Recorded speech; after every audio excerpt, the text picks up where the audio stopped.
नमस्कार, आदाब, सत श्री अकाल, राम राम, जय हिंद। मेरा नाम है J for Jagmohan, P for Pathak यानी जगमोहन पाठक। आप सभी लोगों का यूनिमॉन्क्स पर हार्दिक स्वागत, अभिनंदन एवं वेलकम है। आज बेटा हम लोग वहीं से जो मैंने आपको कल पढ़ाया था, भाई हमने आपको बताया था कि चौरी चौरा की घटना,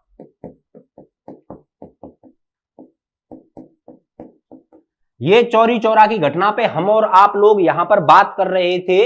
अब उसी के बारे में बात करते हैं। बेटा एक्चुअली बात क्या थी कि ये जो चौरी चौरा घटना है, ये घटना इस प्रकार घटी थी कि भाई जो लोग, बात समझिएगा अच्छे तरीके से, कुछ लोगों के द्वारा या जो लोग अपने आप को भाई एक तरीके से क्रांतिकारी घटनाओं में सबसे आगे रखना चाहते थे या देश को आजादी दिलाने के लिए उनके मन में बहुत सारी उत्सुकता थी, इसी के लिए इस चौरी चौरा नामक घटना जो हुई थी, इसी में एक पूरे थाने को आग लगा दी गई। ठीक है, पूरे पुलिस कर्मियों अंदर थे और पूरे थाने को घेरकर आग लगा दी गई, जिसमें करीब करीब 20 से 25 भाई पुलिस वालों की मृत्यु हो गई थी। ठीक है, क्या हुआ था, 20 से 25 पुलिस वालों की मृत्यु हो गई थी। और इस घटना में याद रखिएगा, इस घटना में 170 लोगों को फांसी की सजा हुई, लेकिन 151 लोगों को बचा लिया गया। किसके द्वारा? तो इनकी वकालत कर रहे थे पंडित मदन मोहन मालवीय। कौन? तो पंडित मदन मोहन मालवीय चौरी चौरा घटना की क्या कर रहे थे बेटा? वकालत कर रहे थे। 170 लोगों को फांसी की सजा हुई, लेकिन पंडित मदन मोहन मालवीय के द्वारा 151 लोगों को बचा लिया गया। आगे क्या हुआ कि 12 फेब 1922 को, यानी 12 फरवरी 1922 को गांधी जी के द्वारा अपना बेटा कौन सा आंदोलन? तो असहयोग आंदोलन वापस ले लिया गया। याद रखिएगा, महात्मा गांधी के द्वारा असहयोग आंदोलन कब वापस लिया गया? तो आपसे क्वेश्चन यही आएगा कि कब लिया गया। आपको याद रखना है 12 फरवरी 1922 को गांधी जी के द्वारा भाई अपना असहयोग आंदोलन वापस ले लिया गया। ठीक है, अब यहां से बेटा मोस्ट इंपोर्टेंट क्वेश्चन स्टार्ट होते हैं, जो कि आपके पेपर में 101% पूछे जाने हैं। लिख के दे दूंगा। ठीक है, चलिएगा बेटा, अच्छे से समझेंगे एकदम। लेकिन उससे पहले आप लोग शेयर नहीं कर पा रहे हो, क्या कमी आ रही है? आपके शेयर ना करने में ऐसी कौन सी हम लोग कमी कर रहे हैं बेटा? एक एक चीज आपको इतने अच्छे तरीके से दी जा रही है। 10 से 12 मिनट की मैं यहाँ पे क्लास लेता हूं ताकि आप लोग भी बोर ना हो, है ना।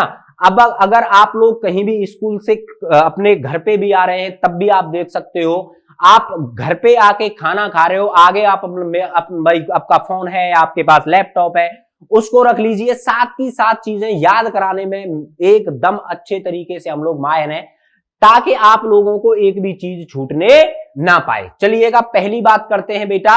1930 में बेटा एक प्रथम गोलमेज सम्मेलन का आयोजन हुआ था। इसी को हम कहते हैं फर्स्ट राउंड टेबल कॉन्फ्रेंस। ठीक है, तो फर्स्ट राउंड टेबल कॉन्फ्रेंस का करने का मतलब क्या था, मोटिव क्या था, थोड़ा सा वो समझ लेते हैं, है ना।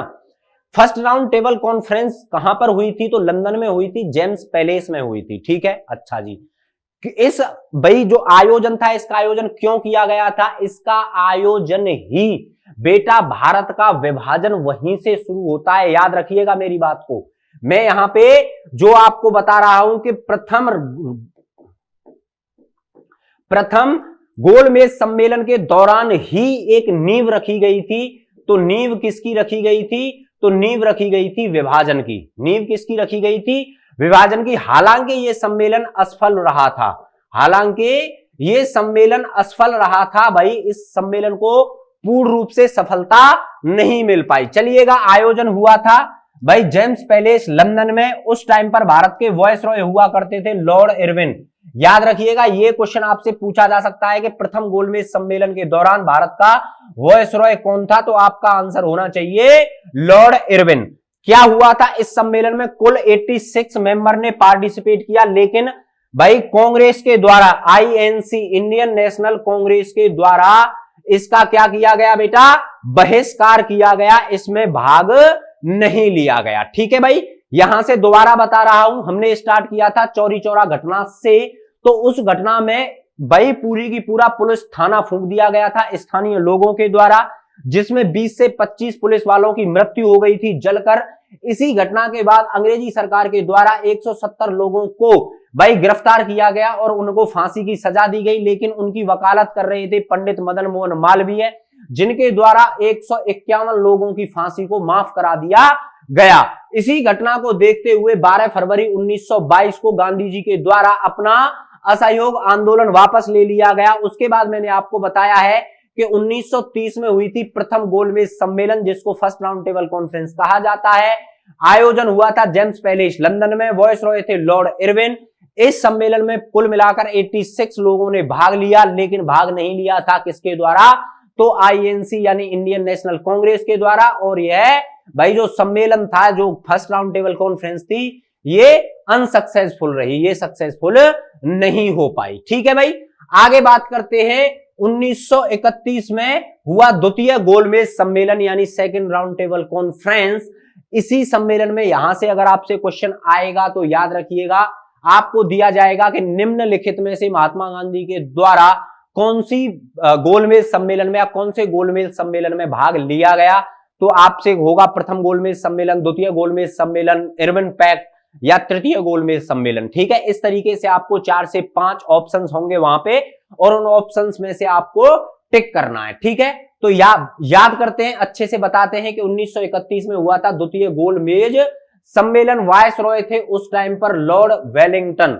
ठीक है, लॉर्ड वेलिंगटन गांधी जी के द्वारा इस सम्मेलन में, याद रखिएगा, गांधी जी इस सम्मेलन में पार्टिसिपेट कर रहे हैं। ठीक है, गांधी जी के द्वारा इस सम्मेलन में पार्टिसिपेट किया गया था। अन्य लोग भी थे जिन्होंने पार्टिसिपेट किया, जिनका नाम था पंडित मदन मोहन मालवीय, मीराबेन, एनी बेसेंट और सरोजनी नायडू। ठीक है, इस सम्मेलन के दौरान बेटा दलित और मुसलमानों को, ये जो मैंने आपको बताया था ना विभाजन वाली चीज जो मैंने आपको बताई थी, अगर आप लोग कोई भी हो, बात समझिएगा, अगर आप लोग उनको भाई सेपरेट इलेक्टोरल दे दोगे, अगर सेपरेट इलेक्शन कमीशन उनको मिल जाएगा, चाहे जैसे आज मैं हूं, आप हैं और कोई हो, किसी भी एक समुदाय को अगर भाई सेपरेट इलेक्शन दे दिया जाए कि आपकी जो वोट है वो हमारे यहां नहीं पड़ेंगी, आपको अपने मुस्लिम लोगों को या दलित लोगों को ही वोट करना है, तो इसका मतलब क्या हुआ, ये बेटा पहली बार विभाजन की प्रक्रिया शुरू हुई थी इसी नाम पर। बात समझ रहे हो कि अंग्रेजों का दिमाग कितना आगे चलता था, हैं? वो भारत को बेटा 3 हिस्सों में बांट कर गए थे, यानी हालांकि हिस्सा 2 ही थे, लेकिन बाद में वो तीसरा भी बन गया, पर कहते हैं कि पहले से ही तीसरा हिस्सा मौजूद था, है ना, क्योंकि बांग्लादेश जो आज हमारे पास मौजूद है, इसी को कहा जाता है पूर्वी पाकिस्तान। बात में समझ में आई। और जो लाहौर पंजाब वाला इलाका है, जो बलूचिस्तान, सिंध, कराची, लड़काना, ये वाला जो इलाका है, इसी को कहा जाता है बेटा पश्चिमी पाकिस्तान। ठीक है, आज हमारे पास पश्चिमी पाकिस्तान अलग है और हमारे साथ एक अलग देश रहता है जिसका नाम है भाई बांग्लादेश। ठीक, अब क्या हुआ कि जब दलित और मुसलमान लोगों को अलग वोट करने का अधिकार दे दिया गया, कब, तो द्वितीय गोलमेज सम्मेलन में। क्वेश्चन आपसे यही बनेगा कि दलित और मुसलमानों को अलग वोट करने का अधिकार कब दिया गया, तो 1931 में द्वितीय गोलमेज सम्मेलन के दौरान इन दोनों भाई समुदायों को क्या किया गया कि अलग वोट करने का अधिकार दे दिया गया। ठीक है, 1932 ईस्वी में हुआ था तृतीय गोलमेज सम्मेलन। क्या हुआ था, तो तृतीय गोलमेज सम्मेलन हुआ। इसके किस-किसके द्वारा इसमें भाग नहीं लिया गया था, तो भाग नहीं लिया गया था labour party of England, INC यानी इंडियन नेशनल कांग्रेस के द्वारा, और बेटा पाकिस्तान के प्रथम प्रधानमंत्री भाई मोहम्मद अली जिन्ना के द्वारा। ठीक है, ये वही जिन्ना है जिसके द्वारा बेटा मुस्लिम लीग की फाउंडेशन की गई थी, मुस्लिम लीग की फाउंडेशन की गई थी। आगे बात करते हैं, 1933 में अंग्रेजी सरकार के द्वारा एक श्वेत पत्र जारी किया गया, एक व्हाइट लेटर जारी किया गया, जिसकी सिफारिश थी बेटा नए संवैधानिक प्रावधान। जिसकी सिफारिश क्या थी, तो नए संवैधानिक प्रावधान, भारत सरकार अधिनियम 1935, ये और याद रखिएगा, इंडियन गवर्नमेंट एक्ट 1935 आया। यह सबसे बड़ा, अगर आपसे पूछा जाए कि सबसे बड़ा संवैधानिक दस्तावेज क्या है, सबसे बड़ा संविधान कॉन्स्टिट्यूशनल डॉक्यूमेंट्स क्या है? तो आपको बताना है कि भाई भारत सरकार अधिनियम 1935 सबसे बड़ा संवैधानिक दस्तावेज है, ठीक है, या था। यहां तक मैंने आपको आज लगभग फिर से 8 से 10 क्वेश्चन फिर से कराए हैं, तो याद रखिएगा एक भी चीज ऐसी नहीं होनी चाहिए जो आपसे छूट जाए, ठीक है। वीडियो को शेयर, क्लास को शेयर करना ना भूलें हर एक उस बच्चे के साथ जो फिलहाल में 12वीं क्लास में है और जिसका सपना है कि वो भी एक ना एक दिन किसी अच्छी यूनिवर्सिटी में पढ़कर अपने माँ बाप का नाम रोशन करेगा, ठीक है भाई। कल मिलता हूं इसी टाइम पर, तब तक के लिए नमस्कार, जय हिंद।